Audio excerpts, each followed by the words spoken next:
Blood, sweat and tears. Welcome to the world of South African politics. The country is on the verge of another election, but in many ways there are more questions than answers. My name is Vuyo Mvoko and this is The Race. Tonight, the bottom line on radical economic transformation. What does it mean and who actually wants it? We'll crunch the numbers, but first let's meet the team. R.W. Johnson is a well-known political analyst and author. Joining him is economist and strategy consultant Kanti Pai. Welcome to both of you, gentlemen, and thanks for coming through. If I may start with you, Bill, as someone who was integrally involved in this poll. Take us through very briefly the methodology as well as the whole purpose of this particular poll. Well, the purpose, of course, is to explore the partisan strengths of the parties and what opinion is on a whole wide range of issues. We did this with a national survey, which was exactly demographically representative, 3,500 people, done in late February, early March, and we complemented it with a series of focus groups. Let's look at what the poll actually says on important issues that South Africans across political lines believe are the key or the most important issues as we go into this election. Unemployment at 60.5%. Not surprising at all, Kanti Pai. No, not at all. I mean, this is something that we talk about every day. It's something we discuss all the time. I mean, I suppose you don't have to also to be shocked by it because we live with it in our streets. I suspect also in all of these things, of course, they are related, right? Some of us, when we think about unemployment, we think about corruption. I suspect also that's why they are not so far apart. But certainly, even for those of us who are employed, we're still quite concerned about unemployment. So it is something that we talk about. We think it's really right at the top of all of our problems anyway. So it's not surprising at all.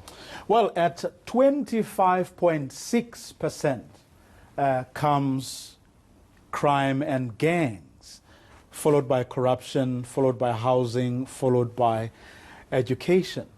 And it's very interesting, Bill, because when you look at some of the leading parties, they have put land, for example, at the top of the agenda, and it is not here in the... No, sure, it's usually 2% or less, and jobs have always been number one.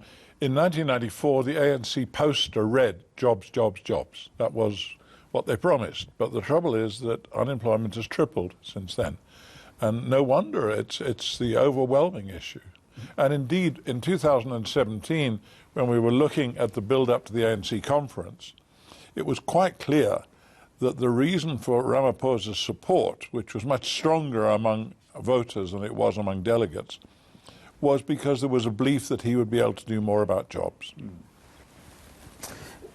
So could it be then that the parties that elevate land do realize that actually it's a lot tougher to be able to to promise something you won't be able to deliver on, so rather go with the land issue?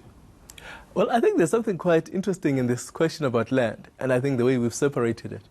Of course, everybody wants a livelihood. And so if you think about it, when I say I want a job, I want a way to earn an income. Unemployment is the way in which we've obviously understood that's how we earn incomes and how we live. It's quite different, and the land issue has been different in the sense that people, the connection in some people say, for example, you need land. As for example, if you ask people, do you want a loan or do you want an employment? They would probably say, I want employment, even though the loan would actually help them to put bread on the table. And so the land question is probably the same thing about factors of production, the way economists will think about it, and even many political parties will say if people had land, they could produce their own food, they could create their own jobs. But people don't think about it in those lines because that's not the way it has been, I suspect, impressed upon them. But I suspect that question of whether or not there is a balance between land and employment is a rather spurious one. we should be thinking about how people actually think about how do they live on a daily basis. Much broader sense. But let's look at expropriation without compensation, which is what both the ANC and the EFF have supported in the form of the new legislation. You have 31.2% of the people saying allow for land expropriation without compensation. And you have 62.8% of the people saying don't allow expropriation without compensation. Bill, does that speak to what you were raising earlier? Yes, exactly. And the group which was most hostile to expropriation without compensation was the EFF voters. Which is quite interesting. In other words, don't think that just because their leader says one thing that they all believe that. The supporters won. That's no, what the supporters won. And another thing, when we asked people about land controlled by rural chiefs, we asked about how to treat that land, and the large majority said it should be owned individually by the people who live on it. Now, the EFF policy says it should all be nationalised. Almost no EFF voters thought that. Which in itself is interesting. And when people, of course, were asked which land should be expropriated, land owned by whites, 17.7%. Vacant land, 46.3%. African communal land, 14.5%. Land in or near the big cities, 21.8%. People, of course, 18% don't agree with expropriation at all. That in itself is also interesting. Yes, can I say what I think that's about? Because we've noticed this in other things, is that when you ask people questions and say, would you like it to apply to land owned by whites, people back away because they sense that might mean social conflict. Vacant or land, that I'm a racist. Well, it's vacant, who would mind, you know? And of course, the other thing is that it's mainly about land near big cities. It's housing land that people are really interested in rather than agricultural land. Kandipai, does this I absolutely surprise agree you? With you on the conflict situation, and I think people have been sensitized to the idea that if we take away land of white people, as they would say, we are going to create conflict, the economy will collapse, nothing will actually work. So I think many people have been sensitized to that.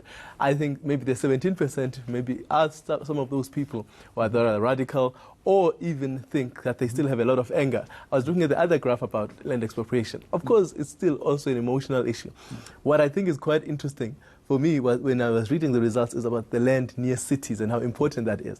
And it suggests, of course, this idea that we've had, this problem we've had economically around the spatial planning and how certain people are too far from work. Also, remember in this country, we're a country of people who are aspirational.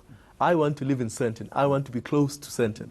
And so I would rather buy a house or have a house near the centers. Okay. Let's look at transformation. Radical economic transformation versus pro-business policies. Explain to us, Bill, what was happening here? What were the questions and how people responded in the manner that has been aggregated? Well, the point is, of course, there were a whole complex of policies under Zuma which were put together as radical economic transformation. What we did was to ask a question saying, would you like there to be a completely equal sharing out of all wealth and income, which we thought would be, you know, radical economic transformation, or do you think it would be better to have more pro-business policies which would probably help the economy more? And the result is what you see. The interesting thing is that Zuma and his supporters clearly thought this was a vote-winning tactic, but, you know, if the people shall govern, they wouldn't come up with RET. I find that very interesting, Kandipai, for exactly the reasons that Bill just spoke to. I wonder how you'd ask this question during the Zuma time, and I suspect, first of all, I appreciate the explanation around RET, because I think most of us, for the entire duration, were quite confused by what was meant by RET.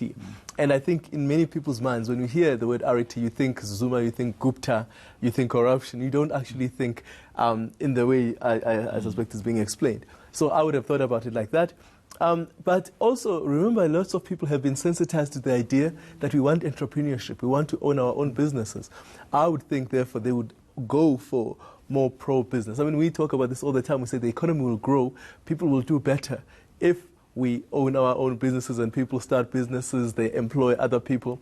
And to do that, you need pro-business policies rather than RET, which I guess is this idea of redistribution. Because if what Bill is explaining is true, then people would say, I don't want a handout. I want to own my own business. And I think in that sense, RET would fall apart. I think a more fundamental thing, Kante, if I may say so, is when people, they're not thinking just about owning their own businesses, they are assuming the more pro-business policies will be better for jobs. And since jobs are what they mainly care about anyway, that's what drives it. When the race continues, South Africa's state-owned enterprises, are we throwing money into a deep, dark hole, or is there light at the end of the tunnel? We'll get answers from you, the voter.